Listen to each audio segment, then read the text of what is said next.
ويسر لي أمري واحلل عقدة من لساني يفقه قولي. الحمد لله وحده والصلاة والسلام على من لا نبي بعده وعلى آله وأصحابه الذين أوفوا عهده.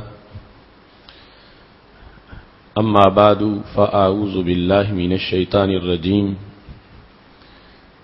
بسم الله الرحمن الرحيم. محمد رسول الله صدق الله العظيم وصدق رسوله النبي الكريم الأمين. إن الله وملائكته يصلون على النبي يا أيها الذين آمنوا صلوا عليه وسلموا تسليما. الصلاة والسلام عليك يا سيدي يا رسول الله وعلى آلك وأصحابك يا حبيب الله. مولاي صل وسلم دائما أبدا على حبيبك خير الخلق كلهم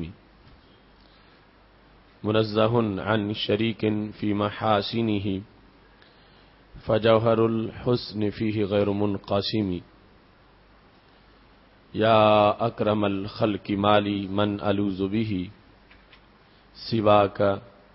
عند حلول الحادث العممي. محمد تاج رسل الله قاتبة محمد صادق الأقوال والكلم. محمد ذكره روح لأنفسنا محمد شكره فرض على الأمم. ربي صل وسلم دائما أبدا على حبيبك خير الخلق كلهم.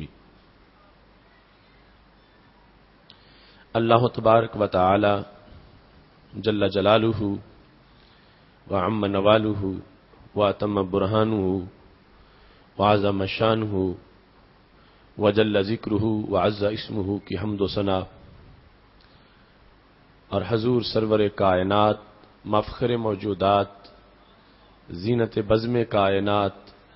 دستگیر جہاں غم گسار زماں سید سرواراں حامی بے قسم قائد المرسلین خاتم النبیین احمد مجتبی جناب محمد مصطفیٰ صلی اللہ علیہ وآلہ واصحابہ وبارک وسلم کے دربار گہر بار میں ہدیہ درود و سلام عرض کرنے کے بعد وارثان منبر و محراب ارباب فکر و دانش نہایت ہی معزز و محتشم حضرات و خواتین، رب ذوالجلال کے فضل اور توفیق سے ادارہ صراط مستقیم پاکستان کے زیر اہتمام ماہ رمضان المبارک کے پرکیف لمحات میں گوجرانوالا کی سرزمین پر بھٹی میرج ہال میں 16ویں سالانہ فہم دین کورس کے موقع پر آج ہماری گفتگو کا موضوع ہے محبوب و محب میں نہیں میرا تیرا. میری دعا ہے خالق کائنات جل جلالہ ہم سب کو قرآن و سنت کا فہم عطا فرمائے اور قرآن و سنت کے ابلاغ و تبلیغ اور اس پر عمل کرنے کا ہم سب کو اللہ شوق اور اس کی توفیق عطا فرمائے. خالق کائنات جل جلالہ کا کروڑوں بار شکر ہے کہ اس نے ہمیں ایک بار پھر فہم دین کورس کے انعقاد کی توفیق عطا فرمائی ہے اور ہمارا یہ سفر اس کے فضل سے توفیق سے اور رسول اللہ صلی اللہ علیہ وسلم کی نگاہ عنایت سے جاری ہے اور اب قافلہ منزل کے قریب پہنچتا جا رہا ہے. میری دعا ہے خالق کائنات جل جلالہ ہم سب کو عافیت کے ساتھ منزل پہ پہنچنے کی توفیق عطا فرمائے اور ہمارا یہ جو سالانہ ایک روحانی ایمانی اور علمی وظیفہ ہے، ہمیں اس کی مکمل کرنے کی توفیق عطا فرمائے۔ آج کی گفتگو نہایت ہی اہم موضوع پر ہے۔ خالق کائنات جل جلالہ نے تمام انبیاء کرام علیہم السلام میں رسولوں کو بڑا مقام عطا فرمایا، اور تمام رسل علیہم السلام میں جو اولو العزم رسول ہیں ان کو اونچا مرتبہ عطا فرمایا، اور اولو العزم رسولوں میں بالاتفاق رب ذوالجلال نے ہمارے آقا اور سارے رسولوں کے قائد حضرت محمد مصطفیٰ صلی اللہ علیہ وسلم کو سب سے اونچی شان عطا فرمائی۔ رب ذوالجلال نے آپ صلی اللہ علیہ وسلم کو اپنا رسول کہہ کے یوں اظہار کیا کہ کلمہ طیبہ کا دوسرا حصہ سید عالم نور مجسم شفیع معظم صلی اللہ علیہ وسلم کی رسالت کا بیان بھی کرتا ہے، اور علی الاطلاق جب لفظ رسول بولا جائے اس کے لحاظ سے جو اولین مصداق ہے اس شخصیت کا اظہار بھی کرتا ہے۔ لا الہ الا اللہ محمد الرسول اللہ، حضرت محمد مصطفیٰ صلی اللہ علیہ وسلم کے اسم شریف کے ساتھ جو کلمہ طیبہ میں رسول اللہ کے الفاظ موجود ہیں، جس میں خالق کائنات جل جلالہ نے ہمارے آقا صلی اللہ علیہ وسلم کی نسبت اپنی طرف کرتے ہوئے آپ کو رسول کہا، یہ نسبت آپ کے درجہ رسالت کے اظہار کے لحاظ سے سب سے بڑی نسبت ہے۔ یقیناً نبوت و رسالت میں تمام انبیاء کرام مساوی ہیں، لیکن درجات نبوت و رسالت میں فرق ہے، اور خالق کائنات جل جلالہ نے کسی کو نجی کہا، کسی کو کلیم کہا، کسی کو روح کہا، روح اللہ، کلیم اللہ، نجی اللہ، لیکن ہمارے آقا صلی اللہ علیہ وسلم کی ذات وہ ذات ہے کہ جنہیں خالق کائنات جل جلالہ نے علی الاطلاق منصب کے لحاظ سے رسول اللہ فرمایا ہے۔ یہ نسبت اور اس کے لحاظ سے پھر جو اللہ تعالی کی طرف سے رسول اللہ صلی اللہ علیہ وسلم کو خزانے عطا کیے گئے، علوم عطا کیے گئے، نیابت اور خلافت عطا کی گئی، اس کے ہزاروں شعبات، اور چونکہ قرآن مجید برہان رشید میں رب ذوالجلال نے رسول اللہ صلی اللہ علیہ وسلم کی رسالت کا جو دیگر انبیاء کرام اور رسل علیہم السلام سے فرق ہے اسے واضح کیا ہے، دعوت کے لحاظ سے، ابلاغ کے لحاظ سے، دائرہ کار کے لحاظ سے۔ تو اس بنیاد پر بہت سی ایسی جہات ہیں کہ جن میں خالق کائنات جل جلالہ نے ہمارے آقا صلی اللہ علیہ وسلم کی نبوت و رسالت کے ایسے شعبات بیان کیے جن میں آپ رب ذوالجلال کی نیابت کا اس انداز میں حق ادا کرتے ہیں، اور آپ کی طرف رب ذوالجلال نے مخلوق کو ایسے متوجہ کیا ہے کہ آپ کے در کو اپنا در کہا ہے، آپ کے دست مبارک کو دست قدرت کا نائب قرار دیا ہے، آپ کی طرف متوجہ ہونے کو اللہ کی طرف متوجہ ہونا قرار دیا ہے، آپ سے مانگنے کو اس سے مانگنا اور آپ سے لینے کو اللہ سے لینا قرار دیا گیا ہے۔ تو اس بنیاد پر ایک جامعیت ہے کہ جس کو بیان کرنا آج ہمارے موضوع کا حصہ ہے، چونکہ بدقسمتی سے ایک ایسی تحریک عالم اسلام کے اندر چل رہی ہے کہ ہر وقت جن کا کام یہ ہے کہ وہ تفریق کریں اور یہ ظاہر کریں کہ رب ذوالجلال کی ذات اور رسول اللہ صلی اللہ علیہ وسلم کی ذات میں شاید کوئی اپوزیشن کی صورتحال ہے. ایک طرف وہ اللہ کی پارٹی قرار دیتے ہیں، دوسری طرف اللہ کے نبی علیہ السلام کی پارٹی کو قرار دیتے ہیں، جبکہ قرآن و سنت نے یہ بیان کیا ہے کہ رب کی پارٹی وہی ہے جو رب کے نبی کی پارٹی ہے، اور اللہ کے نبی صلی اللہ علیہ وسلم کی پارٹی وہی ہو سکتا ہے جو رب کی پارٹی ہے.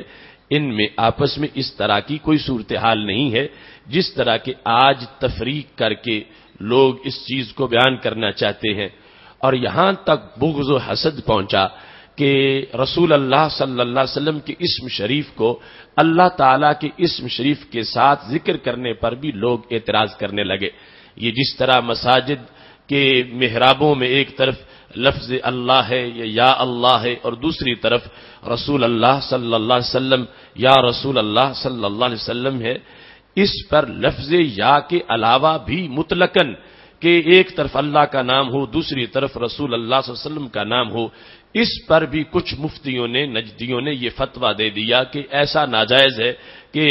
اللہ کے نام کے آگے جو ہے وہ اس طرح مقابلے میں اللہ کے نبی کا نام نہیں لکھنا چاہیے، جبکہ قرآن مجید برہان رشید کی آیات اس اسلوب سے بھری ہوئی ہیں، اور خالق کائنات جل جلالہ نے جا بجا اپنے ذکر کے ساتھ اپنے نبی علیہ السلام کا ذکر کیا ہے، اپنے نام کے ساتھ ان کا نام اللہ تعالیٰ نے وحی میں ذکر کیا ہے، تاکہ جو اس طرح کی تفریق کرنا چاہیں ان کو منہ کی کھانی پڑے، اور یہ واضح ہو کہ خالق کائنات جل جلالہ نے ان کو اپنے ساتھ ملا کے یہ واضح کر دیا ہے کہ محبوب و محب میں نہیں میرا تیرا. اس سلسلہ میں چونکہ رسول اللہ صلی اللہ علیہ وسلم کی نبوت کا دائرہ کار اس میں عام انبیاء کرام علیہ السلام کے لحاظ سے تفاوت ہے، اور کوئی ایسی ذات نہیں جن کو اللہ نے ختم نبوت کا تاج پہنایا ہو. ہمارے آقا صلی اللہ علیہ وسلم کو ختم نبوت کا تاج پہنایا ہے، تو مطلب کیا بنا؟ جب سے جلوہ گر ہوئے اب ہمیشہ کے لیے جس نے لینا ہے آپ سے ہی لینا ہے، اور جس کو ملنا ہے آپ سے ہی ملنا ہے. اب پہلے انبیاء کرام علیہ السلام کی نبوت میں اور آپ کی نبوت میں اس لحاظ سے پھر واضح فرق ہوا کہ ان کا ایک محدود وقت تھا، اور ہمارے آقا صلی اللہ علیہ وسلم کی نبوت جو ہے اب وہ ہمیشہ کے لیے ہے. جلوہ گر ہوئے تو اور کوئی نبی نہیں آ سکتا. وہ ایک ایک بستی کے لیے، ایک ایک ملک کے لیے، ایک ایک قوم کے لیے بھی جلوہ گر ہوتے رہے، جبکہ ہمارے آقا صلی اللہ علیہ وسلم کو رب ذوالجلال نے بیک وقت تمام کائنات، تمام مخلوقات اور تمام طبقات کے لیے نبی بنا کے بھیجا ہے. تو اس جہت سے آپ کی نبوت و رسالت کے جو شعبہ جات ہیں یقیناً ان کا دیگر انبیاء کرام علیہ السلام سے فرق جو ہے وہ واضح طور پر نظر آ رہا ہے. تو خالق کائنات جل جلالہ نے قرآن مجید برہان رشید میں متعدد مقامات پر اس چیز کو واضح کیا ہے کہ ان کی رضا اور ان کے امور وہ میرے امور کی طرف منسوب ہیں، اور درمیان میں کوئی ایسی تفریق نہ کی جائے کہ جس کی وجہ سے کوئی ایسا تاثر پیدا ہو کہ یہاں کوئی کمی ہے یا کوئی نقصان ہے یا کسی طرح کی کوئی کمزوری ہے، بلکہ خالق کائنات جل جلالہ نے رسول اللہ صلی اللہ علیہ وسلم کے امور کے لحاظ سے بعض مقامات ایسے بھی ہیں کہ وہ صفت اللہ تعالی میں نہیں پائی جاتی کہ وہ بندے کی شان کے لائق ہے، لیکن پھر بھی اس کو رب نے ذکر کر کے اپنے نبی علیہ الصلوۃ والسلام کو ساتھ ذکر کر کے یہ واضح کیا کہ اگرچہ میں اس سے پاک ہوں مگر چونکہ میرے محبوب کا معاملہ ہے تو اس واسطے میں نے اپنی صفت کو بھی ذکر کر دیا ہے. جس طرح کی اذیت محسوس کرنا اللہ اس سے پاک ہے، اسے نہ کوئی تکلیف دے سکتا ہے اور نہ ہی وہ کسی کی تکلیف کے اثر کو قبول کر سکتا ہے، چونکہ اذیت یہ انفعال ہے. اللہ انفعال سے پاک ہے، وہ فعل کرتا ہے، وہ مخلوق میں تاثیر کرتا ہے مگر وہ کسی سے اثر قبول نہیں کرتا. اس کی ذات اس چیز سے پاک ہے کہ اسے کوئی نقصان دے سکے، کوئی نقصان پہنچا سکے، کوئی اسے اذیت دے سکے، لیکن جس وقت لوگ رسول اللہ صلی اللہ علیہ وسلم کو اذیت پہنچاتے ہیں تو اپنے نبی علیہ السلام کی اذیت کا جو بڑا حادثہ اور بڑا واقعہ ہے اس کو ظاہر کرنے کے لیے رب اپنے بارے میں بھی اذیت کا لفظ بول دیتا ہے۔ ان الذین یؤذون اللہ ورسولہ، بے شک وہ لوگ جو اذیت پہنچاتے اللہ کو اور اذیت پہنچاتے اللہ کے رسول صلی اللہ علیہ وسلم کو۔ اب رب کو تو کوئی اذیت دے ہی نہیں سکتا، اللہ اس سے پاک ہے کہ اسے کوئی اذیت پہنچائے، لیکن اللہ نے ذکر کر دیا جو اللہ کو اذیت پہنچائے اور اللہ کے نبی صلی اللہ علیہ وسلم کو اذیت پہنچائے، یہ واضح کیا کہ میرے نبی کی اذیت میری ہی اذیت ہے، کہ جس نے انہیں اذیت پہنچائی وہ سوچ لے کہ وہ کتنی بڑی جسارت کر رہا ہے کہ وہ مجھے اذیت دے رہا ہے، چونکہ اذیت پہنچانے کے لیے سامنے کسی جسم کا ہونا ضروری ہے، اور رسول اللہ صلی اللہ علیہ وسلم کا تو جسم ہے اور رب جسم سے پاک ہے۔ تو خالق کائنات جل جلالہ نے یہ واضح کر دیا، یعنی بہت سے ایسے امور جہاں وہ صفت اللہ تعالی کی ذات کے لحاظ سے بنتی ہی نہیں، لیکن پھر بھی اس کو ذکر کر دیا کہ چونکہ میرے محبوب کا معاملہ میرا ہی معاملہ ہے، لہذا جس نے وہاں ایسے کیا وہ یہ نہ سمجھے کہ میں رب کا پیارا بن جاؤں گا اور میں فرق کر رہا ہوں، بلکہ اس نے جرم کیا اس واسطے کہ میں نے ان کو اپنی ذات کا مظہر اتم بنایا ہے۔ اس سلسلہ میں یہ مضمون بہت طویل ہے اور میں صرف آیات آپ کے سامنے پیش کرتا جاؤں گا، ایک قرآن مجید کا دور بھی ہو جائے گا، آیات کا ترجمہ پیش کرتے کرتے آگے گزروں گا اور ایک چھوٹا سا گلدستہ آپ کے سامنے پیش کروں گا۔ اس کی درجنوں اقساط ہو سکتی ہیں، درجنوں حصے ہو سکتے ہیں، لیکن یہ ایک اس موضوع کا آج پہلا اس کا ظہور یعنی پہلی تجلی ہے کہ ہم اپنے بیان کے لحاظ سے اس کا آغاز کر رہے ہیں، آگے انشاءاللہ اللہ نے وقت دیا تو یہ مکمل ہوتا رہے گا۔ اس سلسلہ میں یہ ہے کہ قرآن مجید برہان رشید نے یہ واضح کیا ہے کہ ان دونوں ذاتوں کی رضا ایک ہے،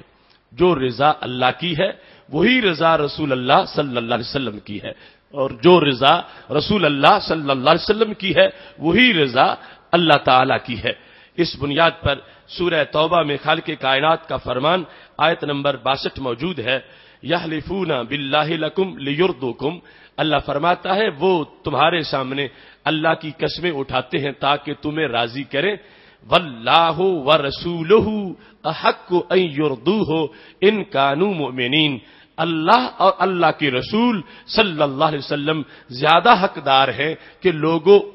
ان کو راضی کریں اگر وہ لوگ ایمان والے ہیں۔ تو اب یہاں رضا کے اندر خالق کائنات جل جلالہ نے اپنے نام کے ساتھ اپنے نبی علیہ السلام کے نام کا ذکر کیا، واللہ ورسولہ، اللہ اور اللہ کا رسول۔ اب یہ رضا کا بیان ہے، اگر صرف رضا الہی پر گزارا ہو سکتا ہوتا اور رضا الہی رضا رسالت کے بغیر ہوتی تو پھر رسولہ کا ساتھ ذکر نہ ہوتا۔ تو خالق کائنات نے یہ واضح کیا کہ کوئی ایسا تصور نہ رکھے کہ نبی کو ناراض کر کے ہم رب کو راضی رکھ لیں گے اور ہمارا گزارا ہو جائے گا، فرمایا نہیں، واللہ ورسولہ،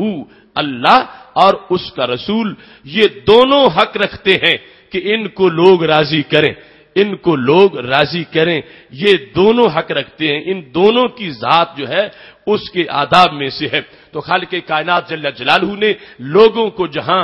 یہ متوجہ دلائی کہ تمہیں میری رضا ڈھونڈنی چاہیے، وہاں یہ بھی بتایا کہ تمہیں میری رضا کے ساتھ ساتھ میرے نبی علیہ السلام کی رضا کو بھی ڈھونڈنا چاہیے۔ دوسرے مقام پر خالق کائنات جل جلالہ نے یہ واضح کیا کہ دونوں کی اطاعت ایک ہے،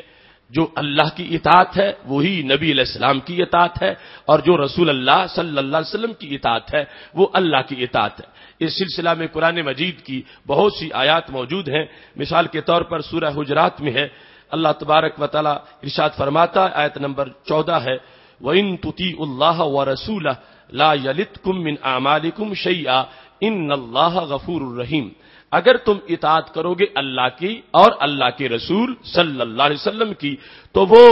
تمہارے اعمال میں سے کسی شے کو کم نہیں کریں گے۔ اس اطاعت کا فائدہ یہ ہوگا وہ تمہارے اعمال میں سے کسی شے کو کم نہیں کریں گے، بے شک اللہ بخشنے والا رحم فرمانے والا ہے۔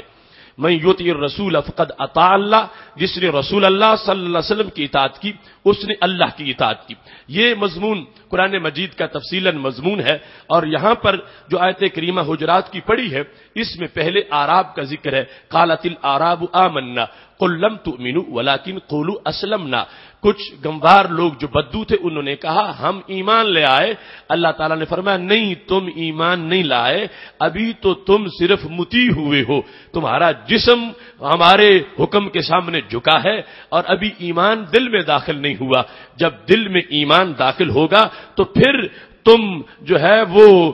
ایمان والے ہوگے، ابھی تو صرف اسلام ہے۔ یہ چونکہ لغوی طور پر ایمان اور اسلام میں فرق ہے، اسلام ہے ظاہر کا مطیع ہونا، ایمان ہے باطن کا مطیع ہونا، اور شرعی طور پر دونوں اکٹھے پائے جاتے ہیں، یعنی جو ایمان ہے وہی اسلام ہے اور جو اسلام ہے وہی ایمان ہے۔ تو اس آیہ کریمہ میں خالق کائنات جل جلالہ نے اطاعت کے اندر اپنے نبی علیہ السلام کا اپنے ساتھ ذکر کر کے لوگوں کو یہ پیغام دیا کہ کوئی ایسا نہیں کہ جو میری پارٹی بننے کے شوق میں کہے کہ اللہ کے نبی کی خلاف ورزی ہو جائے تو کوئی بات نہیں، اللہ کی خلاف ورزی نہیں ہونی چاہیے۔ تو رب نے واضح کیا ان کی خلاف ورزی میری ہی خلاف ورزی ہے، اگر ان کی اطاعت نہیں ہوگی تو کوئی یہ نہ سمجھے کہ وہ میری اطاعت کر رہا ہے، چونکہ ان کی اطاعت کے ساتھ ہی میری اطاعت ہو سکتی ہے۔ تو خالق کائنات جل جلالہ نے واضح کر دیا کہ ہم دونوں کی اطاعت ایک ہے۔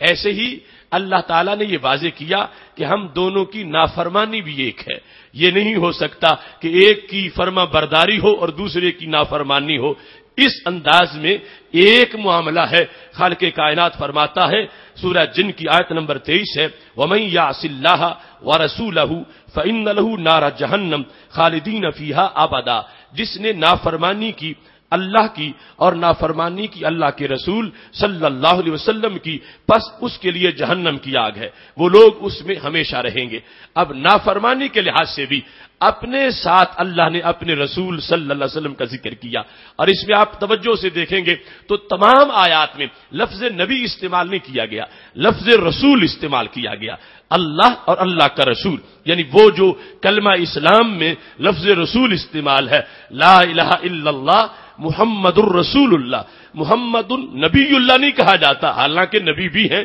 لیکن چونکہ نبوت سے رسالت کی شان بڑی ہے تو محمد الرسول اللہ کہا جاتا ہے۔ اب یہ جتنے امور جن کے لحاظ سے محبوب و محب میں نہیں میرا تیرا ہم بیان کر رہے ہیں، آپ توجہ رکھنا کہ ان میں سے ویسے تو ہر آیت اس انداز کی ہے کہ اگر اس پہ گھنٹوں بحث کی جائے تو پھر بھی وہ تشنگی باقی رہ جائے گی، لیکن ابھی اس وقت ایک خاکہ پیش کرنا آپ کے سامنے اور مختصر سی تشریح مطلوب ہے، تاکہ پتہ چلے کہ لوگ جو شوشہ چھوڑتے ہیں اور پراپوگنڈا کرتے ہیں وہ کتنا جھوٹا ہے، کہ جب کہ خالق کائنات کے قرآن کی اتنی 20 آیات اس چیز کو واضح کر رہی ہیں کہ یہاں معاملہ دو طرح کا نہیں، اگرچہ ذاتیں دو ہیں مگر ان کا معاملہ ایک ہے۔ اگرچہ اللہ کی ذات جدا ہے، نبی علیہ السلام کی ذات جدا ہے، اللہ خالق ہے، نبی علیہ السلام مخلوق ہے، اللہ معبود ہے، نبی علیہ السلام عابد ہے، لیکن معاملہ خدا نے ایک بنا دیا ہے۔ اس انداز میں یہ نہیں ہو سکتا کہ ایک کا باغی اور سرکش دوسرے کے ساتھ اپنے جا کر رابطہ قائم کر سکے۔ خالق کائنات نے بار بار اس چیز کو واضح کیا کہ ہم دونوں کی رضا بھی ایک ہے، ہم دونوں کی ناراضگی بھی ایک ہے۔ نافرمانی کے لحاظ سے بیان کیا گیا۔ چوتھے نمبر پر قرآن مجید برہان رشید میں دوستی کے لحاظ سے بھی خالق کائنات نے واضح کر دیا کہ دونوں کے ساتھ دوستی ایک ہی چیز ہے اور دونوں کے ساتھ دشمنی ایک ہی چیز ہے۔ دوستی کے لحاظ سے سورہ المائدہ آیت نمبر 56 خالق کائنات فرماتا ہے، وَمَن يَتَوَلَّ اللَّهَ وَرَسُولَهُ وَالَّذِينَ آمَنُوا فَإِنَّ حِزْبَ اللَّهِ هُمُ الْغَالِبُونَ۔ وہ بندہ جو دوست رکھے اللہ کو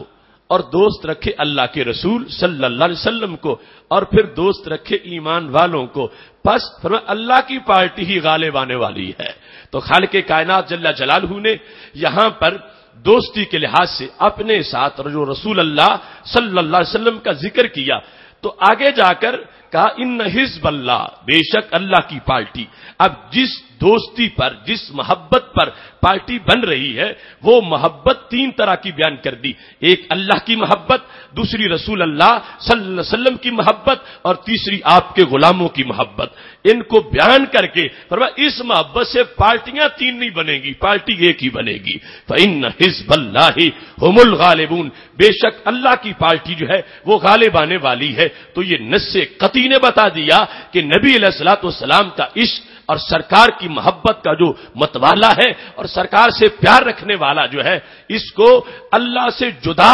پارٹی نہیں قرار دیا جا سکتا. یہ اللہ ہی کی پارٹی ہے. اس واسطے کہ خالق کائنات نے نبوت و ولایت کے ساتھ جو تعلق رکھتا ہے اور نبوت و ولایت سے عشق اور پیار رکھتا ہے، خالق کائنات نے اس کو اپنی ہی پارٹی قرار دیا ہے، حزب اللہ کہہ کر اس کو بیان کیا ہے. تو اس مقام پر خالق کائنات نے یہ چیز واضح کر دی کہ یہاں دوستی میں بھی فرق نہیں ہے. جس نے میرے ساتھ تعلق اپنا قائم رکھنا ہے وہ تب بنے گا، تب قائم رہنا تو دور کی بات ہے، برقرار رہنا تو دور کی بات ہے، وہ بنے گا ہی تب کہ جس وقت وہ میرے نبی علیہ السلام سے بھی تعلق رکھنے والا ہوگا. اور نبی علیہ السلام سے تعلق اسی کا بن سکے گا کہ جس کا میرے ساتھ تعلق ہوگا. چونکہ جس وقت بھی اس نے آپ کو رسول اللہ کہنا ہے اور رسول اللہ کہہ کے ماننا ہے، یہ نہیں ہو سکے گا کہ رسول تو مانے مگر اللہ کا رسول نہ مانے، وہ ضرور اللہ کا رسول مانے گا. تو پھر یہ پتہ چل گیا ایسا ہو سکتا ہے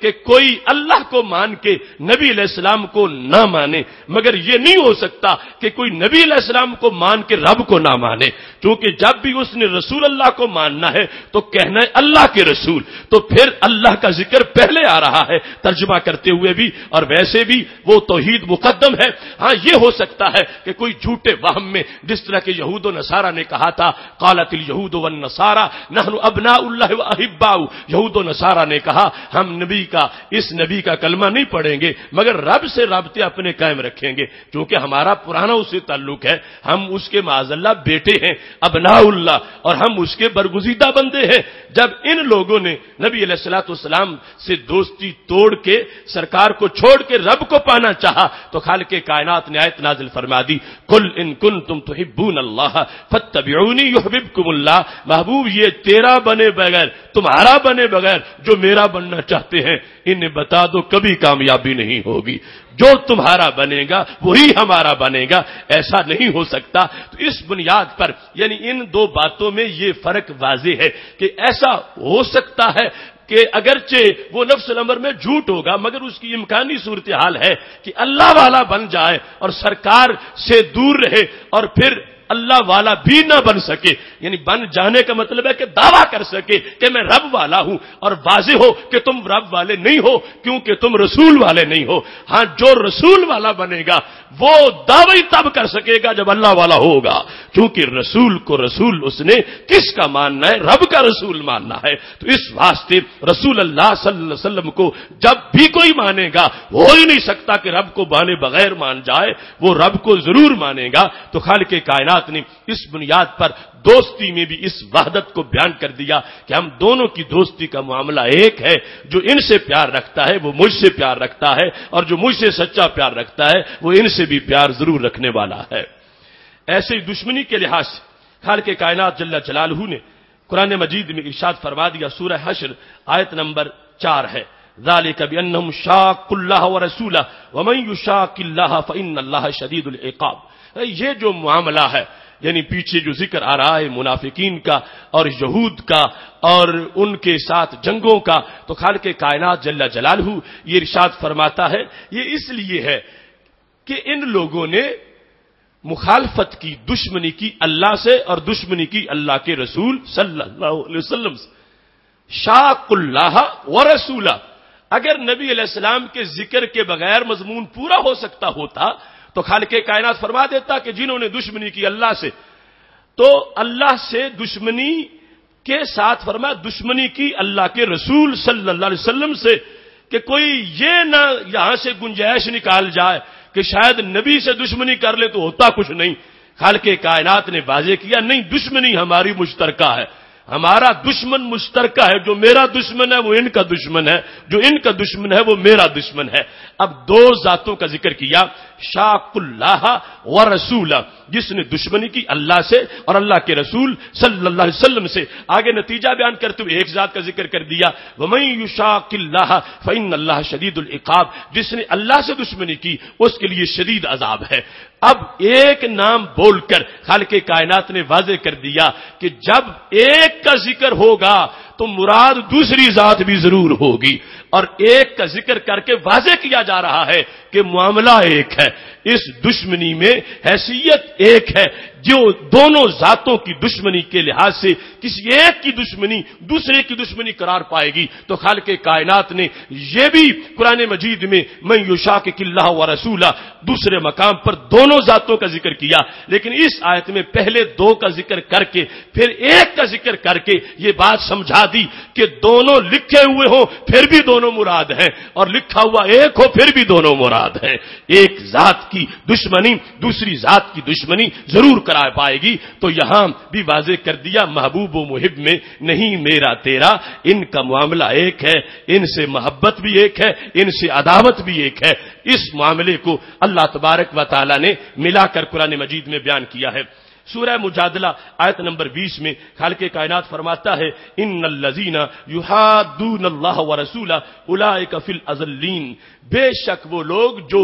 مخالفت کرتے ہیں اللہ کی اور اللہ کے رسول صلی اللہ علیہ وسلم کی، وہ لوگ نہایت ذلیل اور دھتکارے ہوئے لوگ ہیں۔ اب یہاں پر یحادون اللہ ورسولہ، اللہ کے ساتھ اللہ تعالیٰ کے رسول صلی اللہ علیہ وسلم کا ذکر ضروری قرار دیا گیا۔ اب کوئی بھی ان آیات میں سے لفظ رسول کو نکالنے کی طاقت نہیں رکھتا کہ صرف اللہ کا ذکر جو آ گیا تو پھر رسول کے ذکر کی ضرورت کیا ہے۔ یہ خالق کائنات کے قرآن کی 20 آیات جو ہیں اس میں یہ واضح کیا ہے کہ اللہ نے نام اپنے ازلی ارادے کے ساتھ ملایا ہے، اس بنیاد پر کہ ایسی تحریک چل سکتی ہے جو رب کی محبت کا جھوٹا دعویٰ کر کے رسول کو معاذ اللہ سائیڈ پہ کرنا چاہے، تو خالق کائنات نے بار بار ہر معاملے میں ذکر کیا کہ محبوب و محب میں نہیں میرا تیرا، یہاں معاملہ ایک ہے۔ اس واسطے کسی طرح کا ایسا افتراق درمیان میں نہ کیا جائے جس سے یہ ثابت ہو کہ شاید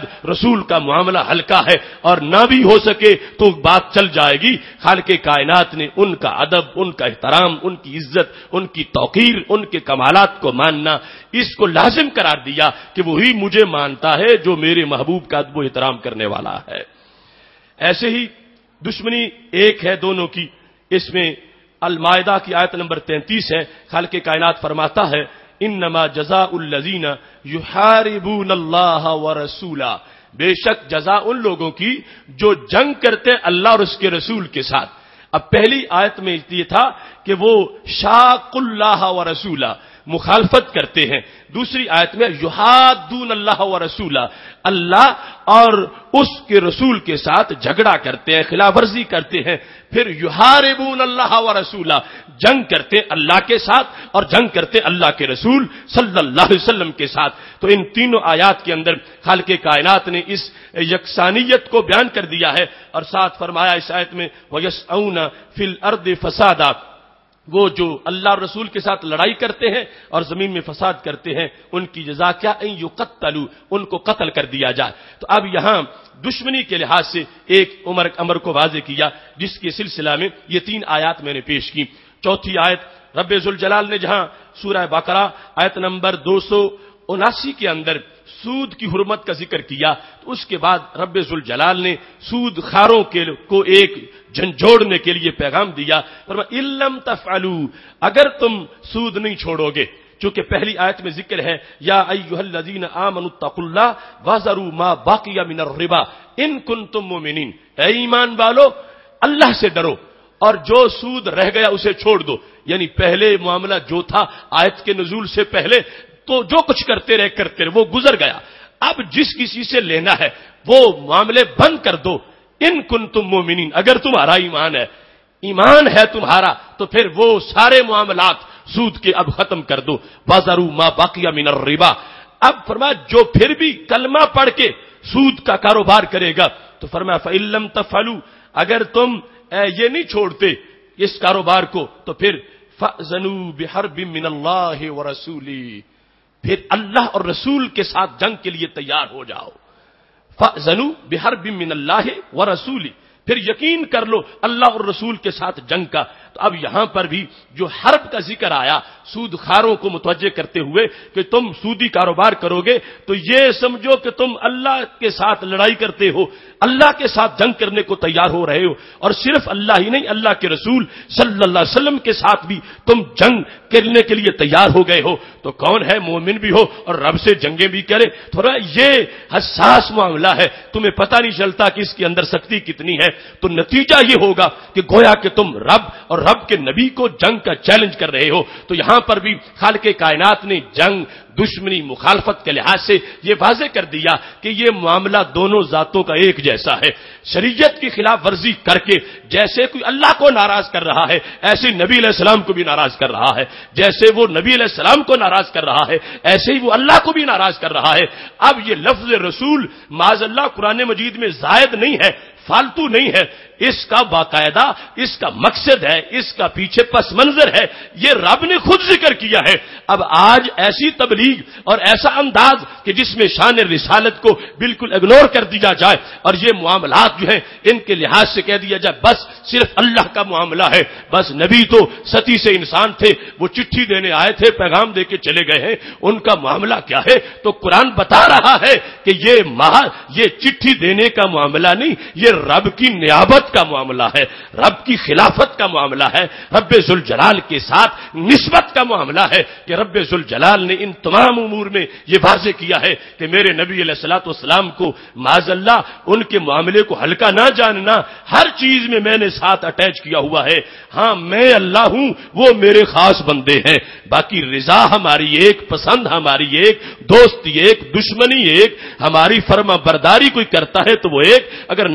نافرمانی کوئی کرتا ہے تو وہ معاملہ ایک۔ ان چیزوں کو ساتھ رکھنے کا مطلب ہی یہ تھا کہ کل کوئی ایسا فتنہ جس وقت پیدا ہوتا ہے جو تفریق کرے، اللہ کو علیحدہ پارٹی قرار دے، نبی کو علیحدہ پارٹی قرار دے، تو قرآن کی آیات یہ بتائیں کہ ایسا شور مت کرو، اللہ نے انہیں اپنی عظمتوں، حکمتوں اور قدرتوں کا مظہر بنایا ہے۔ اب دیکھیے قرآن مجید برہان رشید میں اس چیز کو بھی واضح کیا گیا کہ دونوں کی عطا ایک، دونوں کا دینا ایک، دونوں کا نوازنا ایک، دونوں کی طرف سے کرم کی برسات ایک۔ رب ذوالجلال ارشاد فرماتا ہے سورہ توبہ آیت نمبر 59، وَلَوْ أَنَّهُمْ رَضُوا مَا آتَاهُمُ اللَّهُ وَرَسُولُهُ، اگر وہ راضی ہوتے اس چیز پر جو دی ان کو اللہ نے اور دی ان کو اللہ کے رسول صلی اللہ علیہ وسلم نے۔ ہر جگہ اللہ اور رسول اللہ، چونکہ ضمیر اللہ کی طرف راجع ہے، لفظ رسول سے بیان کیا جا رہا ہے۔ بات ہو رہی ہے منافقین کی، حصہ تھوڑا ملا تو باتیں کرنا شروع کر دیں، غنیمت کا حصہ۔ اللہ فرماتا ہے اگر یہ راضی ہو جاتے اس پر جو دیا اللہ نے اور جو دیا اللہ کے رسول صلی اللہ علیہ وسلم نے۔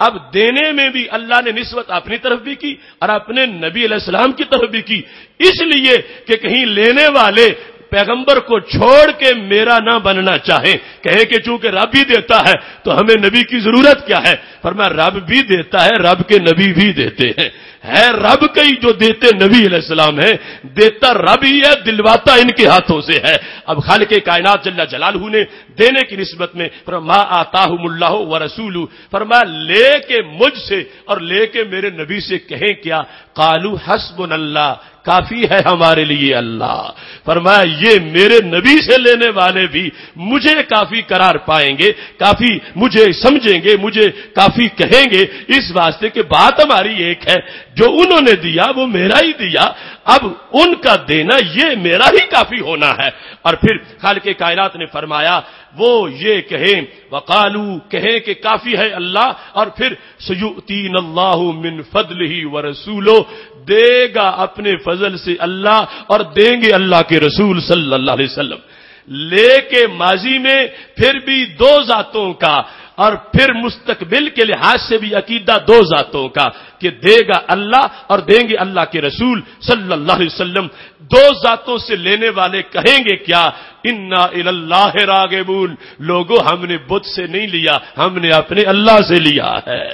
انا الی اللہ راغبون، اب دو ذاتوں کی یکتائی اس لحاظ سے بیان کر دی، دینے میں ذکر دو ذاتوں کا کہ ماضی میں کس کس نے دیا، لینے میں مستقبل کے لحاظ سے کہ کون دے گا، فرمایا یہ دونوں ذاتیں دیں گی، اور لے کے فرمایا یہاں چونکہ معاملہ ایک ہے اس واسطے حسبنا اللہ، اللہ کافی ہے، اور یہ فرما دیا انا الی اللہ راغبون کہ وہ کہیں ہم تو اللہ کی طرف رغبت کرنے والے ہیں۔ پتہ چلا جو در رسالت کا منتظر ہے اور جو ان کے دستے شفقت سے خیرات پاتا ہے وہ غیر سے بھیک نہیں پاتا، وہ اللہ کا فضل پا رہا ہے۔ تو خالق کائنات جل جلالہ نے اس چیز کو عطا کے لحاظ سے بھی واضح فرما دیا۔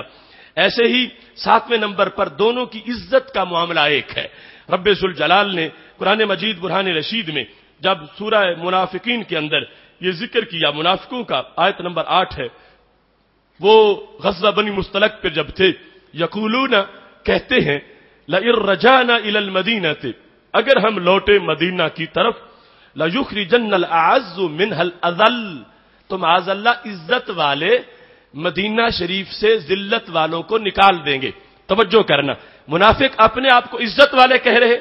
اور نبی علیہ السلام کو اور صحابہ کو معاذ اللہ ذلت والے کہہ رہے ہیں۔ لَيُخْرِجَنَّ الْأَعَزُّ مِنْهَا الْأَذَلُّ، کہ ہم واپس پہنچے مدینہ شریف تو جا کے ہم ایسا کریں گے، ہم عزت والے ہیں، ہم معاذ اللہ ذلیلوں کو بہر نکال دیں گے۔ جب یہ انہوں نے کہا تو خالق کائنات نے فرمایا وَلِلَّهِ الْعِزَّةُ وَلِرَسُولِهِ، عزت رب کی بھی ہے، رب کے نبی کی بھی ہے، وَلِلْمُؤْمِنِينَ اور صحابہ کی بھی ہے، وَلَكِنَّ الْمُنَافِقِينَ لَا يَعْلَمُونَ، لیکن یہ منافقوں کو کوئی پتہ نہیں ہے۔ اب وہاں پر منافق جو ہے، اب اس نے اللہ کے خلاف بات نہیں کی، بات کی ہے نبی علیہ السلام کے خلاف، بات کی ہے نبی علیہ السلام کے ماننے والوں کے خلاف، اور اس گھمنڈ میں کہتے ہیں ہم عزت والے ہیں، ہم جا کے ذلیلوں کو مدینہ شریف سے نکال دیں گے۔ اب اللہ کو یہ بات پسند نہیں ہے کہ جنہیں میں نے عزت دی ان کو یہ ذلیل کہیں، تو خالق کائنات نے یہ واضح کر دیا کہ تم اگر میری عزت مان کے میرے نبی کی نہ مانو تو تم نے میری بھی نہیں مانی، کیونکہ جن کو میں نے عزت دی ان کی عزت کا انکار کر کے تم نے بالمعنی میری عزت کا بھی انکار کر دیا۔ تو خالق کائنات نے واضح کیا عزت بھی ہم دونوں کی ایک ہے، کوئی ایسا نہ ہو جو کہے کہ چلو اللہ کی ہے تو نبی کی نہیں تو گزارا ہو جائے گا۔ فرمایا نہیں، یہ سوچ منافق کی سوچ ہے، لیکن المنافقین لا یعلمون، منافق نہیں جانتے، وہ اس عزت کا انکار کر رہے ہیں۔ خالق کائنات نے قرآن مجید میں فرما دیا وَلِلَّهِ الْعِزَّةُ وَلِرَسُولِهِ، عزت رب کی ہے اور رب کے رسول صلی اللہ علیہ وسلم کی ہے۔ اب دیکھو کیا انداز ہے، ایک مقام پر بھی اگر اکٹھا آ جاتا ساری دنیا زور لگا دیتی، فرق نہ کر سکتی، اور یہ تو پورا قرآن بھرا ہوا ہے۔ خالق کائنات جل جلالہ بار بار اس چیز کو اجاگر کر رہا ہے، فرمایا میری بھی عزت ہے اور عزت میرے محبوب صلی اللہ علیہ وسلم کی بھی ہے۔ دوسرے مقام پر سورہ حجرات آیت نمبر 1 اللہ تعالیٰ فرماتا ہے یا ایھا الذین آمنوا لا تقدموا بین یدی اللہ ورسولہ، اے ایمان والو نہ آگے بڑھو تم اللہ کے اور اللہ کے رسول صلی اللہ علیہ وسلم، ان سے آگے مت بڑھو، مطلب قول میں فعل میں اپنے فیصلے مت کرو، اپنا کوئی اپنی طرف سے بنا کے مت چیز بناؤ، جو یہ فرماتے اس پر عمل کرو۔ اب لا تقدموا بین یدی اللہ اب ورسولہ، ساتھ ہی رسول اللہ صلی اللہ علیہ وسلم کا ذکر کیا، اور اللہ تعالیٰ نے فرمایا واتقوا اللہ ان اللہ سمیع علیم، تم ڈرو اللہ سے، بے شک رب سننے والا ہے، جاننے والا ہے۔ جو بھی بات تمہاری اگر اس طرح کی ہوگی کہ جہاں پر اگنور کر دیا جائے گا رسالت کو، تو رب باخبر ہے، رب جانتا ہے کہ کہاں کمی ہو رہی ہے اور اس پر عذاب شدید دینے والا ہے۔ ایسے ہی سورہ توبہ کے اندر اس چیز کو بڑا نہایت ہی اہم طریقے سے بیان کیا گیا، جس وقت سید عالم نور مجسم شفیع معظم صلی اللہ علیہ وسلم تبوک سے واپس آ رہے تھے تو منافقوں کا ایک ٹولہ رستے میں علیحدہ باتیں کر رہا تھا، اور باتوں سے مذاق اور توہین استہزاء ٹپک رہا تھا۔ مثال کے طور پر انہوں نے کہا دیکھو یہ نبی کہتے یہ ہیں کہ میں روم پر قبضہ کر لوں گا، اور کیسے یہ روم پر قبضہ کر سکیں گے، یہ بھی کر سکتے ہیں قبضہ، اس طرح کی باتیں کہ روم فتح ہو جائے گا۔ اس سلسلہ میں جس وقت ان لوگوں نے طنزیہ انداز میں نبی علیہ السلام کے قول کا تمسخر اڑایا، مذاق اڑایا کہ دیکھو تیاری ان کی کیا ہے، اور ٹکر یہ روم جیسی طاقت سے لینا چاہتے ہیں۔ یہ منافقین نے اپنی محفل میں رستے کے اندر جس وقت اس طرح کی باتیں کی تو خالق کائنات جل جلالہ نے ان کے اس امور پر آیات کا نزول فرما دیا۔ اب نبی علیہ الصلوۃ والسلام نے جب ان کو بلایا کہ تم نے کیا کیا باتیں رستے میں کی، تو کہتے ہیں بس سفر لمبا تھا تو وقت گزارنا تھا تو ہم بس ویسے ہی کر رہے تھے۔ تو اب جس وقت انہوں نے یہ کہا تو اللہ تعالیٰ کا یہ فرمان اترا، وَلَئِن سَأَلْتَهُمْ لَيَقُولُنَّ إِنَّمَا كُنَّا نَخُوضُ وَنَلْعَبُ، اگر آپ ان سے بلا کے پوچھیں گے کہ تم کیا کر رہے تھے تو وہ کہیں گے سوائے اس کے نہیں، ہم تو جو ہے وہ وقت گزار رہے تھے، نخوض ونلعب، بس یہ کچھ ہنسی مذاق کر رہے تھے، وقت گزارنے کے لیے ہم اس طرح کی باتیں کر رہے تھے۔ تو اب محبوب تم انہیں کیا کہو، قل اب اللہ وآیاتہ ورسولہ کنتم تستہزئون، کہو اللہ ہی تمہیں مذاق کرنے کے لیے ملا ہے اور اللہ کے نبی ہی تمہیں مذاق کرنے کے لیے ملے، قل اب اللہ وآیاتہ ورسولہ، اور تم نے رب سے اور رب کے رسول صلی اللہ علیہ وسلم سے جو تمسخر کیا ہے، استہزاء کیا ہے، یہ معاملہ معمولی نہیں ہے، فرمایا عرش سے تمہارا فیصلہ آ گیا ہے۔ خالق کائنات جل جلالہ یہ ارشاد فرما رہا ہے، قد کفرتم بعد ایمانکم، تم تو ایمان لانے کے بعد کافر ہو گئے ہو، لا تعتذروا، اب بہانے مت کرو، عذر مت پیش کرو، قد کفرتم بعد ایمانکم، ایمان کے بعد تم کافر ہو گئے، کیوں کہ تم نے یہ معمولی سمجھا، ایسا جملہ نبی علیہ السلام کے بارے میں بول کے پھر بھی ایمان بچ جائے گا، یہ تمہارا تمسخر کا انداز کہ یہ روم کیسے فتح کر لیں گے، یہ تمہارا استہزاء کا انداز کہ جس میں تم نے جدا بیٹھ کر میری شان کے لحاظ سے ایک عام مذاق کے انداز میں جو بات کی ہے، میرے رب نے اس پر شدید رد عمل کا اظہار کر دیا ہے، اس نے تمہارے کلمے کا انکار کر دیا ہے اور فرما رہا ہے لا تعتذروا قد کفرتم بعد ایمانکم، عذر مت پیش کرو، تم ایمان لانے کے بعد کافر ہو چکے ہو، تمہارا وہ جو ظاہری کلمہ پڑھنا تھا وہ بھی ختم ہو چکا ہے۔ اب یہاں پر خالق کائنات جل جلالہ نے ملا کے بیان کیا، باللہ و آیاتہ و رسولہ، تین چیزوں کو اکٹھا بیان کر دیا، تم اللہ اور اس کی آیات اور اللہ کے رسول صلی اللہ علیہ وسلم سے مذاق کرتے ہو۔ تو یہاں پر پتہ چلا ادب دونوں درباروں کا، دونوں ذوات کا ایک طرح کا ہے، اللہ کی بارگاہ کا جیسے ادب لازم ہے ایسے نبی علیہ السلام کی ذات کا ادب بھی لازم ہے، اور جب بھی تھوڑی سی کوئی اس میں کوئی تفریق کرے گا کہ اللہ کے معاملے کو چھوڑ کر، اب منافقین نے جو اعتراض کیا، جو تمسخر اڑایا، وہ تو سرکار کا اڑایا کہ یہ دیکھو کہ کہتے ہیں میں روم کو فتح کروں گا، کیسے یہ فتح کر سکیں گے؟ اب بات نبی علیہ السلام کی ہو رہی تھی تو خالق کائنات نے فرمایا یہ ایک بات میں تم نے جرم تین کیے، تم نے ان کا مذاق اڑا کے میرا بھی اڑایا، میری آیات کا بھی اڑایا، اس واسطے یہ تمہارا ٹرپل کفر ہے کہ تم کافر ہو گئے ہو اس بنیاد پر کہ تم نے شان رسالت کا لحاظ نہیں رکھا کہ یہ کتنا نرم و نازک مقام ہے، یہاں ایسی بات کوئی مذاق میں کہے رب اس پر پکڑ کرتا ہے، گرفت کرتا ہے، اللہ کا فیصلہ ہے کہ وہ بندہ کافر ہو جائے گا جو مذاق میں بھی شان رسالت میں توہین کرے گا۔ تو خالق کائنات جل جلالہ نے واضح کیا کہ شان رسالت جو ہے یہ شان رسالت کی گستاخی، یہ شان الوہیت کی گستاخی بھی ہے، کوئی شخص جو گستاخ رسول ہے وہ ضرور گستاخ خدا بھی ہے، اس واسطے کہ نبی اکرم نور مجسم شفیع معظم صلی اللہ علیہ وسلم کی عزت اگر رب سے جدا ہوتی تو پھر معاملہ یہاں رک جاتا اور اس کے لحاظ سے حکم لگتا کہ یہ بندہ گستاخ رسول صلی اللہ علیہ وسلم ہے، لیکن قرآن واضح کر رہا ہے کہ جو گستاخ رسول ہے وہ گستاخ خدا بھی ہے، اس نے ڈبل گستاخی کی، اس واسطے کہ نبی علیہ السلام کی عزت کا معاملہ رب کی عزت کا معاملہ ہے، اور جس نے اس عزت پر انگلی اٹھائی ہے اس نے رب کا بھی ادب نہیں کیا اور اللہ تعالیٰ کی ذات کی اس نے گستاخی کی ہے۔ ایسے ہی قرآن مجید برہان رشید میں یہ چیز بھی بیان کی گئی جو ہمارا 8واں عنوان ہے کہ دونوں کا خزانہ بھی ایک ہے۔ خالق کائنات سورہ حشر میں ارشاد فرماتا ہے ما افاء اللہ علی رسولہ من اہل القریٰ فللہ وللرسول، فرمایا جو غنیمت دلوائی اللہ نے اپنے رسول صلی اللہ علیہ وسلم کو ان بستی والوں سے، بستیوں والوں سے جو فتح ہو گئی ہے تو وہ کس کے لیے؟ فرمایا فللہ وللرسول، وہ غنیمت کا مال اللہ کا ہے اور اللہ کے رسول صلی اللہ علیہ وسلم کا ہے۔ اب اللہ کا کوئی علیحدہ خزانہ کہ جہاں جا کے جمع کروا دے وہ کون سا ہوگا؟ خالق کائنات نے فرمایا فللہ وللرسول،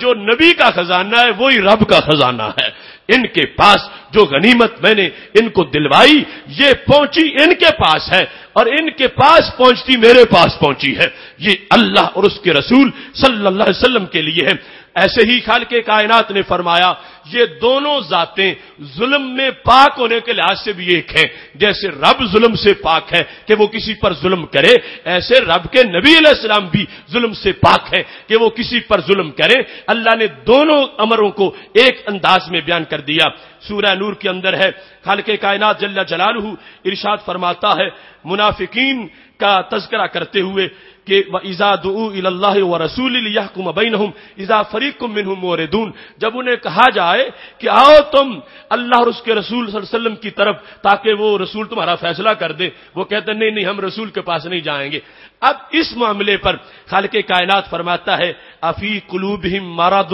کیا ان کے دلوں میں بیماری ہے، امر تابو، یا یہ شک کا شکار ہیں، ام یخافون ان یحیف اللہ علیہم ورسولہ، یا یہ سرکار کے پاس ڈانٹتے ہوئے اس لیے ڈرتے ہیں کہ کہیں ان پر رب ظلم نہ کر دے یا رب کے نبی ظلم نہ کر دیں۔ اللہ فرماتا اولئک بل اولئک هم الظالمون، فرمایا نہ میں ظلم کرتا ہوں نہ میرے نبی ظلم کرتے ہیں،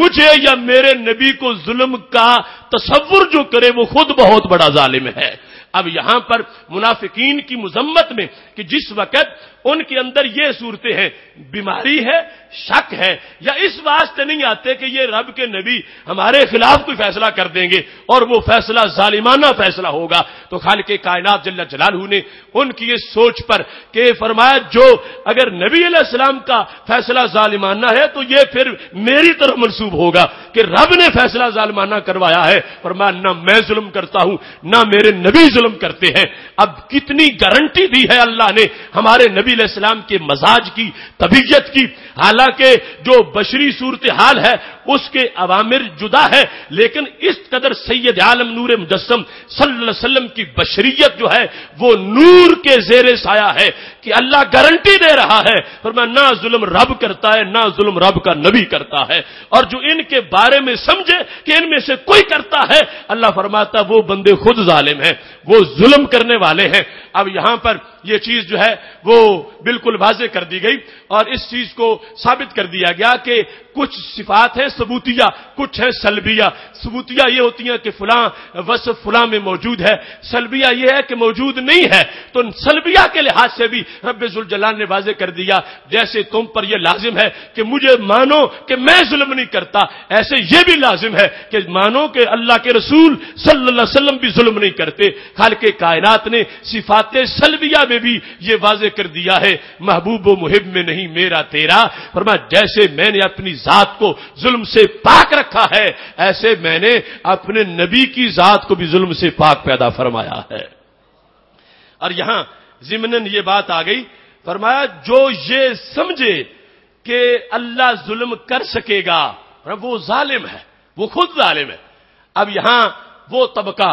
اسماعیل دہلوی کا کہ جنہوں نے کہا تھا کہ رب جھوٹ بول سکتا ہے، کیوں؟ کہا کہ اگر بندہ بول سکے اور رب نہ بول سکے تو اللہ کی قدرت سے بندے کی قدرت بڑھ جائے گی،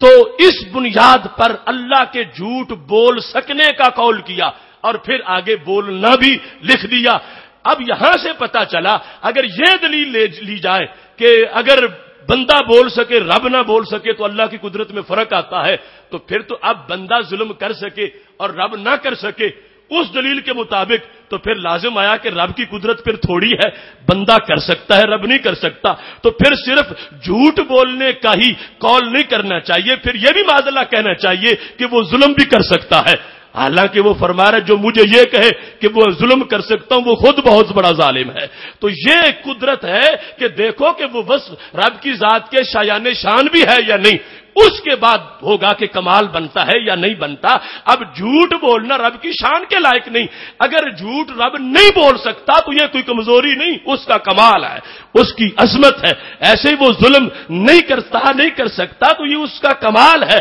اس کے اللہ ہونے کا یہ انداز ہے، اس کا وصف اور کمال ہے۔ تو اس بنیاد پر خالق کائنات نے اس آیت میں یہ واضح کر دیا کہ یہ صورت منافقانہ سوچ ہے کہ جو اللہ اور اس کے رسول صلی اللہ علیہ وسلم کے بارے میں ایسا سوچیں، فرمایا بل اولئک هم الظالمون، ظلم نہ رب کرتا ہے نہ رب کے نبی کرتے ہیں، جو ان کے بارے میں ظلم کا تصور کر لے فرمایا وہ شخص خود ظلم کرنے والا ہے۔ ایسے ہی قرآن مجید برہان رشید میں دونوں کی طرف دعوت کو ایک قرار دیا گیا۔ کیسے؟ یہی سورہ نور آیت نمبر 48 ہے، اللہ فرماتا وَإِذَا دُعُوا إِلَى اللَّهِ وَرَسُولِهِ، جب منافقوں کو کہا جائے چلو رب کی طرف اور چلو رب کے نبی کی طرف۔ اب الہ کے بعد دو ذاتوں کا ذکر ہے، رب کی طرف اور رب کے نبی کی طرف۔ اذا فریق منہم موردون، ان سے ایک فریق کہتے ہیں نہیں ہم نہیں جائیں گے۔ اب اللہ کہاں ہے کہ منافقوں کو کہا جا رہا ہے چلو اللہ کے پاس؟ رب تو رب العرش العظیم ہے اور وہ جہت سے پاک ہے، اور یہاں الہ جہت کا ہے، چلو رب کی طرف۔ تو رب کہاں ہے کہ منافقوں کو کہا جا رہا تھا؟ اللہ تعالی نے فرمایا الی اللہ ورسولی، میں اپنے نبی کی طرف جانے والے کو اپنی طرف جانے والا کہہ رہا ہوں۔ اذا دعوا الی اللہ ورسولی،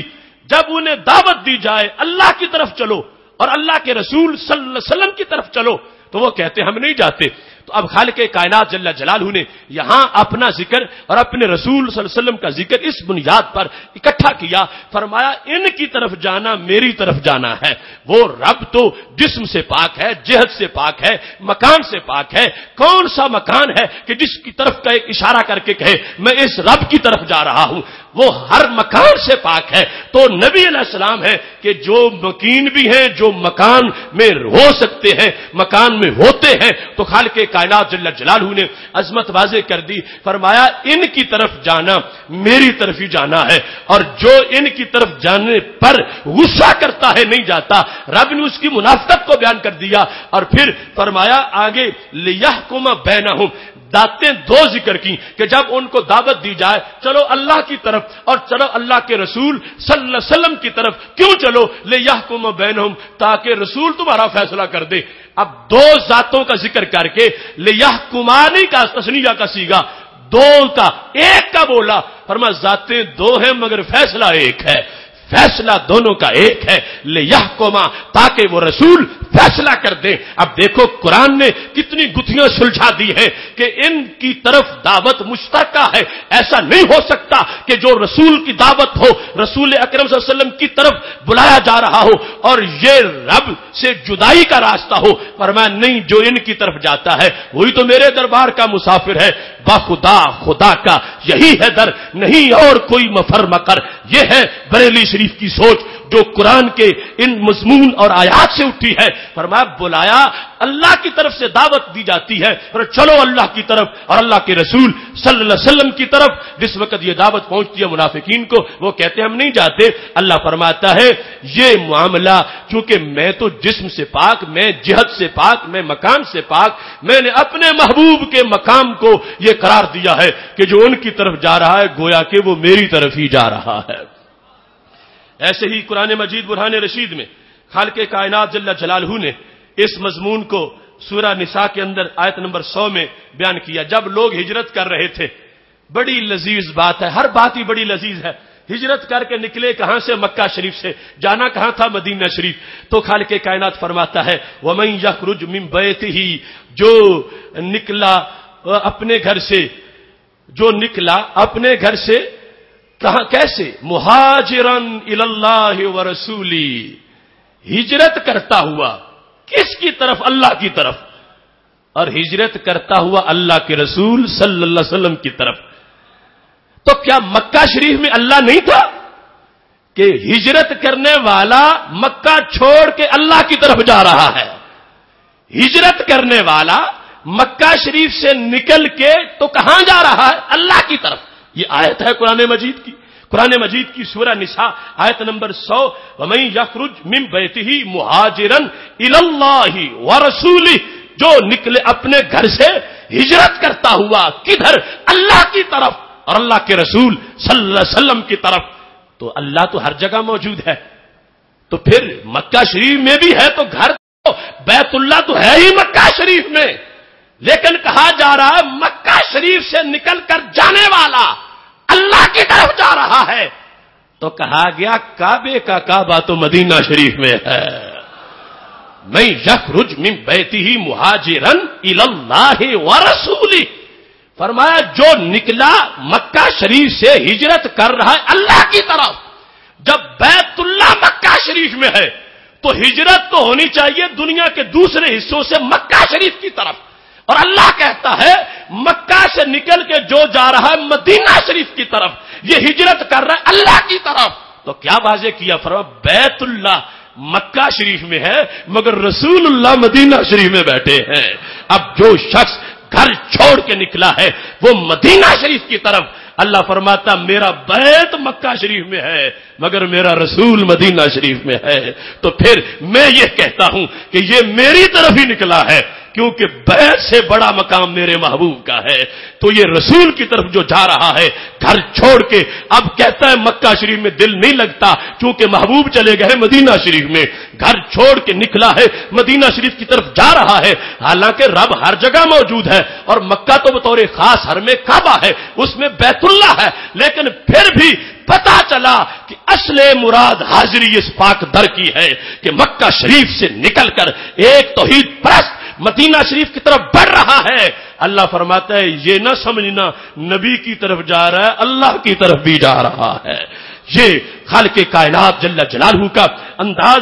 اس نے قرآن مجید میں واضح کر دیا. اب دیکھو یہ چیزیں سامنے ہو تو بھلا کیسے کوئی ان لوگوں کے پھندے میں آ سکتا ہے جو آج من دون اللہ کی رٹ لگا کر بالکل نبی علیہ السلام کو سائیڈ پہ کر دینا چاہتے ہیں. خالق کائنات جل جلالہ کا قرآن، اور پوچھو ان سے کہ جب بیت اللہ مکہ شریف میں ہے تو ہجرت کرنے والا رب کو ڈھونڈنے کہاں جا رہا ہے؟ اسے مکہ شریف میں رب کیوں نہیں مل رہا؟ خالق کائنات جل جلالہ واضح کرتا ہے کہ رب ملتا ہے رب کے نبی کے در سے، اور رب کے نبی چونکہ مدینہ شریف میں پہنچ گئے ہیں، جس نے رب ڈھونڈنا ہے اے مکہ والو اب تمہیں بیت اللہ میں نہیں اللہ کے نبی کے پاس سے تمہیں رب ملے گا. تو خالق کائنات جل جلالہ نے واضح کر دیا، فرمایا یہ شخص جو ہے اس نے ایسا عمل کر کے نکل پڑا ہے. یہ جن کے بارے میں آیت اتری تھی وہ بڑے نحیف صحابی تھے. حضرت جندہ ایک روایت میں ہے کہ وہ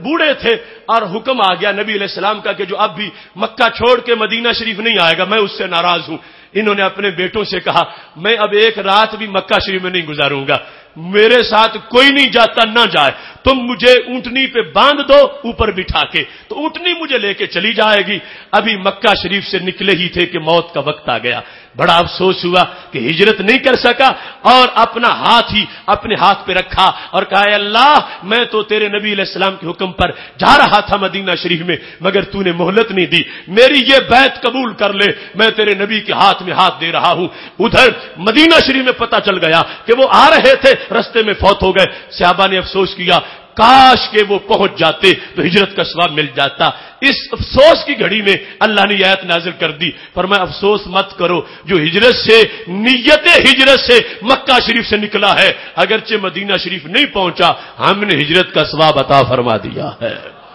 فقد وقع اجر اللہ، اس کا اجر تو ثابت ہو گیا، ہم نے اس کو اجر دے دیا ہے.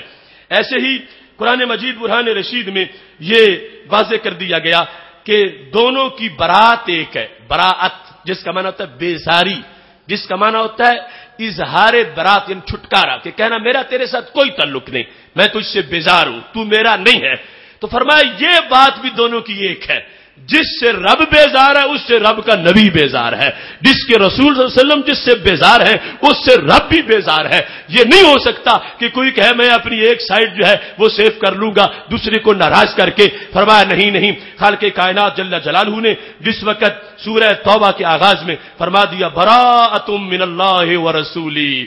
برات ہے اللہ کی طرف سے اور اللہ کے رسول صلی اللہ علیہ وسلم کی طرف سے. دونوں براتوں کو خالق کائنات جل جلالہ نے ایک بیان کیا اور واضح کیا کہ یہاں برات کے لحاظ سے بھی معاملہ ایک ہے.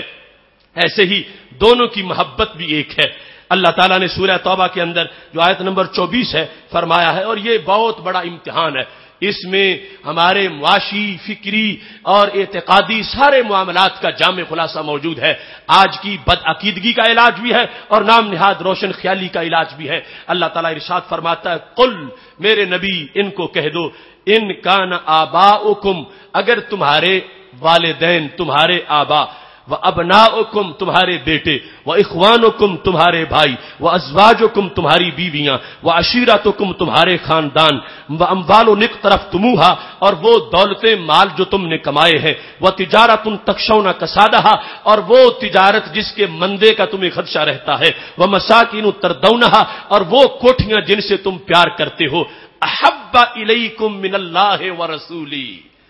اگر یہ ساری چیزیں تمہارے نزدیک رب اور رب کے رسول کے مقابلے میں پیاری ہیں تو پھر عذاب کے لیے تیار ہو جاؤ۔ ان ساری چیزوں کو ذکر کر کے رشتے بھی، مال بھی، رہائشیں بھی، اگر ان سے جو پیار ہے وہ پیار تمہارا رب اور رب کے نبی علیہ السلام کے مقابلے میں زیادہ ہے تو پھر فتربصوا انتظار کرو حتی یأتی اللہ بامری یہاں تک کہ اللہ کا امر آ جائے، اللہ اپنا امر لیا۔ تو اس میں سبق بھی دیا کہ یہ ساری چیزیں ان کی محبتیں جائز ہیں، والدین کی محبت، بیٹوں کی محبت، بیویوں کی محبت، بچوں کی محبت، کنبے کی محبت، مال کی محبت، خاندان کی محبت، کاروبار کی محبت، فرمایا یہ ساری محبتیں اگرچہ جائز ہیں مگر جائز تب ہیں جب رب اور رب کے نبی علیہ السلام کی محبت سے ٹکراتی نہ ہو۔ اگر یہ محبتیں ان دو ذاتوں کی محبت سے ٹکراؤ پیدا کرتی ہیں، اگر یہ محبتیں ان ذاتوں کی محبت کے خلاف اکڑتی ہیں، اگر یہ محبتیں ان محبتوں کا مقابلہ کرتی ہیں تو فرمایا اب حرام ہو گئی ہے محبت بیوی کی، حرام ہو گئی ہے محبت بیٹے کی، حرام ہو گئی ہے محبت باپ کی، تیار ہو جاؤ تمہارے اوپر اللہ کا عذاب اترے گا۔ مومن وہی ہے جو ان ساری محبتوں کو نیچے رکھ کے اوپر رب اور رب کے نبی علیہ السلام کی محبت کا جھنڈا لہراتا ہے کہ جس وقت مقابلہ ہو جائے، ایک طرف بیوی کہتی ہے یہ کام کرو، دوسری طرف نبی علیہ السلام کہتا ہے یہ کام کرو، تو وہ مومن کس چیز کا ہے؟ جس نے بیوی کی بات مان لی اور اللہ کے نبی علیہ السلام کی بات کو چھوڑ دیا۔ ایک طرف سوسائٹی، محلہ، اپنا خاندان یہ کہتا ہے یہ کام کرو، دوسری طرف رب فرماتا ہے یہ کام کرو، تو وہ مومن کس چیز کا ہے کہ جو اللہ کے فرمان کو پس پشت ڈال کے اپنے خاندان والوں کی بات مان لیتا ہے۔ تو خالق کائنات جل جلالہ نے یہاں پر بھی جو آزمائش تھی اس میں بھی دونوں ذاتوں کا ذکر کیا، احب الیکم من اللہ ورسولہ، اور جیسے میرا معاملہ ہے ایسے میرے نبی کا بھی معاملہ ہے۔ نہ بیوی بچوں کی محبت، نہ مال اولاد کی محبت، نہ کوٹھی کار کی محبت مجھ سے زائد ہونی چاہیے، نہ میرے نبی سے زائد ہونی چاہیے، بلکہ میری محبت اور میرے رسول صلی اللہ علیہ وسلم کی محبت ہر محبت پہ غالب آنی چاہیے۔ یہ ہے محبوب و محب میں نہیں میرا تیرا۔ اللہ نے لوگوں کو صرف اپنی محبت کا پیار نہیں دیا، اتنا ہی ساتھ اپنے نبی علیہ السلام کی محبت کا بھی پیار دیا ہے۔ اس آیا کریمہ کے اندر خالق کائنات جل جلالہ نے فرمایا دو ذاتوں کا اور تیسرا ایک کام کا، کیا؟ احب الیکم من اللہ ورسولہ وجہاد فی سبیلہ، ان چیزوں کا جن کو گنا گیا، مال، دولت، کاروبار، رشتے، ان کی محبت اللہ تعالیٰ اور رسول اللہ صلی اللہ علیہ وسلم کی اور اللہ کے راستے میں جہاد سے اگر زیادہ ہے تو پھر فتربصوا انتظار کرو یہاں تک کہ اللہ اپنا امر لے آئے۔ واللہ لا یہدی القوم الفاسقین، اللہ فاسق قوم کو ہدایت نہیں دیتا۔ تو خالق کائنات جل جلالہ نے واضح کر دیا۔ آگے قرآن مجید میں یہ بھی واضح کیا گیا کہ دونوں کی تحریم ایک ہے۔ تحریم کا مطلب ہے حرام قرار دینا۔ مطلب کیا بنا فرما میں بھی حرام کرتا ہوں کوئی چیزیں، میرے نبی کی اتھارٹی بھی ہے،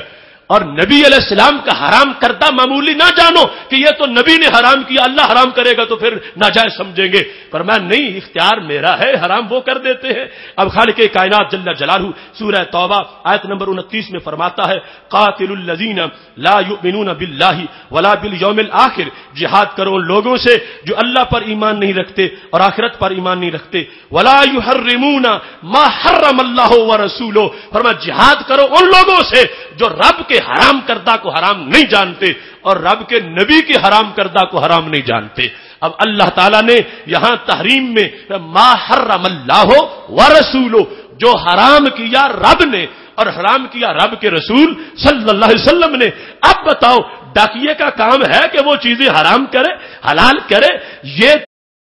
توحیدیت کے بعد یہ اتھارٹی ہے کہ کسی پر شرن حرام کر دینا یا حلال کر دینا۔ تو خالق کائنات فرماتا ہے یہ ہے منصب نبوت۔ بڑا بھائی کون ہوتا ہے جو کسی پر چیز حرام کر دے یا حلال کر دے؟ وہ گاؤں کا چودھری کون ہوتا ہے جو کسی پر کوئی چیز حلال کرے یا حرام کرے؟ اللہ فرماتا ہے یہ میرا کام ہے یا میرے نبی کا کام ہے۔ تو خالق کائنات جل جلالہ نے تحریم کے اندر بھی اس چیز کو واضح کر دیا کہ دونوں کا معاملہ ایک ہے۔ یہ اس گفتگو کے آغاز میں چند امور پیش کیے ہیں، ابھی بہت لمبا اس کا ایک ڈیٹیلڈ بیان قرآن مجید میں ہے۔ اب آپ اندازہ لگائیں اتنی آیات اور جتنی پیش کی اس سے کہیں زیادہ اور باقی ہے کہ جس میں رب ذوالجلال نے بار بار اپنے ساتھ اپنے نبی علیہ السلام کا ذکر کیا، تو وہ احکم الحاکمین جس کا کلام اتنا حکمتوں سے بھرا ہوا ہے اور لغو کوئی چیز نہیں، فالتو کوئی چیز نہیں، تو وہ بلا وجہ ہی رسول رسول کا ذکر کرتا رہا ہے اپنے نام کے ساتھ، بالوجہ وہ مناسبت اور مقصد کے پیش نظر اور سامنے رکھتے ہوئے کہ قرآن پڑھ کر جب کوئی طبقہ یہ لوگوں کے اندر ایسی صورتحال بتائے گا، قرآن سامنے رکھ کے کہ دیکھو یہ نبی کا معاملہ تو عام سا، اصل معاملہ تو اللہ کا ہے، اور اس انداز کی جب سوچ پیدا کریں گے تو پھر اس وقت ان لوگوں کو بتایا جائے کہ قرآن کیا کہتا ہے، محبوب و محب میں نہیں میرا تیرا۔ خالق کائنات جل جلالہ نے ان امور کو واضح کیا۔ میں نے اس سلسلہ میں آیات کے علاوہ سینکڑوں احادیث اکٹھی کی ہیں کہ جس کے اندر دونوں ذاتوں کا بیک وقت ذکر ہے بہت سے امور کے اندر، اور یہ چیز واضح کی گئی ہے۔ پھر صحابہ کے اقوال ہیں جنہوں نے اپنے آپ کو اللہ کی طرف بھی منسوب کیا، اللہ کے نبی علیہ السلام کی طرف بھی منسوب کیا۔ جب کسی کو بیان کیا کہا اسد اللہ ہے وہ اسد رسول ہی، رب کا شیر ہے، رب کے نبی کا بھی شیر ہے۔ تو اس انداز میں یہ جامع مضمون ہے، اس کا ایک منظر میں نے آپ کے سامنے پیش کیا۔ اللہ تعالی ہمیں عمل کی اور اس پر عمل کی توفیق عطا فرمائے۔ یہ صورتحال ایک چونکہ ایسا لٹریچر جامع ہے جس کو منظر عام پر لانے کی ضرورت ہے۔ ادارہ صراط مستقیم کا یہی جذبہ ہے، یہی تڑپ ہے کہ ایسے امور کو سٹیج پہ عوام کے سامنے بیان کیا جائے تاکہ لوگ یہ دیکھیں کہ کیا کچھ قرآن مجید میں، کیا کچھ سنت میں موجود ہے۔ اسے سنیں گے، اسے سمجھیں گے تو پھر آگے نسلوں کو بچا سکتے ہیں۔ وہ ٹھیک ہے ایک کانوں کی لذت ہے، وہ ایک شعر کا اندازہ، ایک ترنم ہے، ایک سر ہے، مگر وہ تو صرف ایک وجد کی کیفیت، اس کے لیے تھوڑا سا اس کے اندر غذا موجود ہے، لیکن حقائق محفوظ کر کے باطل کو مٹانا یہ قرآن و سنت کے دلائل کی ضرورت ہے۔ اور اس تحریک کو لے کر ادارہ صراط مستقیم چلا ہے۔ اللہ کے فضل سے ملک کے کونے کونے میں فہم دین کورسز منعقد کیے جا رہے ہیں، اور ابھی گزشتہ دنوں میں میں جو یہاں غیر حاضر تھا تو سیالکوٹ میں عظیم الشان فہم دین پروگرام 3 دنوں کا ہزاروں مردوں اور خواتین نے شرکت کی، اور وہ ان کا ایک پرانا اصرار تھا اور یہ بھی تھا کہ چلو آپ کو بتایا جائے کہ ہم نے اپنی قیادت کو جو پیچھے وہ بھی تیار کر رکھا ہے۔ لوگ یعنی عمر گزر جاتی ہے اور پیچھے کوئی جگہ پر کرنے والا نہیں ہوتا۔ اللہ کا فضل ہے ہم نے یہ کام پہلے کیا ہے، اور اس کے بعد جو نبی علیہ السلام کا حکم تھا جسے علم آتا وہ پہلے اپنے بھائی کو پڑھائے، اگرچہ اس بھائی سے مراد ہے دینی بھائی، لیکن وہ اس پر عمل کرتے ہوئے ہم نے اپنا وہ سلسلہ اس کو مکمل کیا۔ اور آپ نے دیکھا کہ مولانا اعظم اشرفی جیسے لوگ اس طرح کا 100 علماء کرام جامعہ جلالیہ سے فارغ ہو چکے ہیں جو ملت کو مختلف مقامات پر درس دے رہے ہیں، اور اہم دقیق مسائل پر فقہ و تصوف کی زرخیزی کو بیان کرنا یہ عام کسی انسان کے بس کی بات نہیں ہے، یہ ہمارے فضلاء ہیں۔ اور پھر حضرت مولانا محمد عابد جلالی صاحب کا درس بھی آپ نے سنا، تو حادثاتی طور پر ایک کی جگہ کسی دوسرے کو نہیں بٹھایا جا سکتا۔ ہاں کچھ منصب ایسے ہیں کہ جہاں فوراً پکڑ کے کسی کو بٹھا دو گے تو بس گزارا ہوتا رہے گا۔ تیمور لنگ کا دربار تھا، بارش ہو رہی تھی، تفتازانی اٹھ کے کھڑے ہو گئے۔ تیمور لنگ نے پوچھا بادشاہ بیٹھا ہے، ملا تم کیوں کھڑے ہو گئے ہو؟ فرمایا میں گر گیا، اگر محل تو میں فوت ہو جاؤں گا، قوم کا نقصان ہو جائے گا۔ کہنے لگا میں بادشاہ ہوں، مجھ سے بڑا نقصان ہوگا یا آپ سے بڑا نقصان ہوگا؟ آپ نے فرمایا نہیں، تجھ سے کوئی نقصان نہیں ہوگا، تم مر جاؤ گے، فوراً تجھ سے بڑا گدھا تمہاری سیٹ پہ بٹھا دیں گے۔ میں مر گیا، کوئی 30 سال پڑے گا تو پھر امام تفتازانی بنے گا۔ اس واسطے یہ کام جو ہے محض حادثاتی واقعاتی طور پر نہیں ہوتے، تو مجھے اس بات پر میں اللہ کا شکر ادا کرتا ہوں. یہ بھی شاید اس عہد میں ایک منفرد بات ہو کہ میں نے اپنے بھائی کو پورے 9 سال پڑھایا، پورے 9 سال. ابھی 9 گھنٹے پڑھانا یا کسی کا پڑھنا کسی کے پاس یہ مشکل ہے. اس عہد میں انشاءاللہ یہ بات ریکارڈ پر رہے گی. اس انداز میں اتنا پڑھانا، اس قدر پڑھانا، مسلسل پڑھانا اور تیاری کرنا. ہم جو دعوت دیتے ہیں لوگوں کو یہاں روز تقریروں میں کہ اپنے گھر کا ایک ایک فرد دے دو دین کے لیے، تو ہم نے پہلے اس پہ خود عمل کیا. اپنے خاندان سے ایسے لوگ تیار کیے، ایسی ٹیم تیار کی جو ہر جگہ وہ مصروف کار ہیں. تو یہ ایک ایسی روشنی ہے جس کے لیے منصوبہ بندی سے کام کرنا پڑے گا. اب جس وقت فوراً ضرورت پڑ جائے تو پھر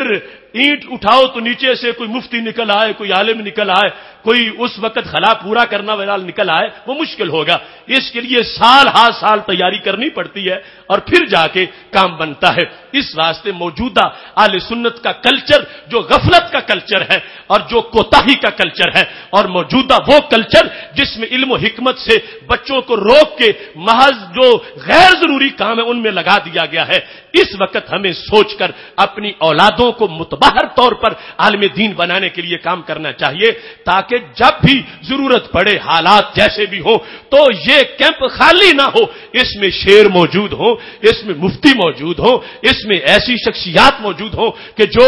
آگے جا کر دین کا کام کر سکیں اور دین کو آگے پھیلایا جا سکے. اللہ تبارک و تعالی ہم سب کو عمل کی توفیق عطا فرمائے. وآخر دعوانا ان الحمدللہ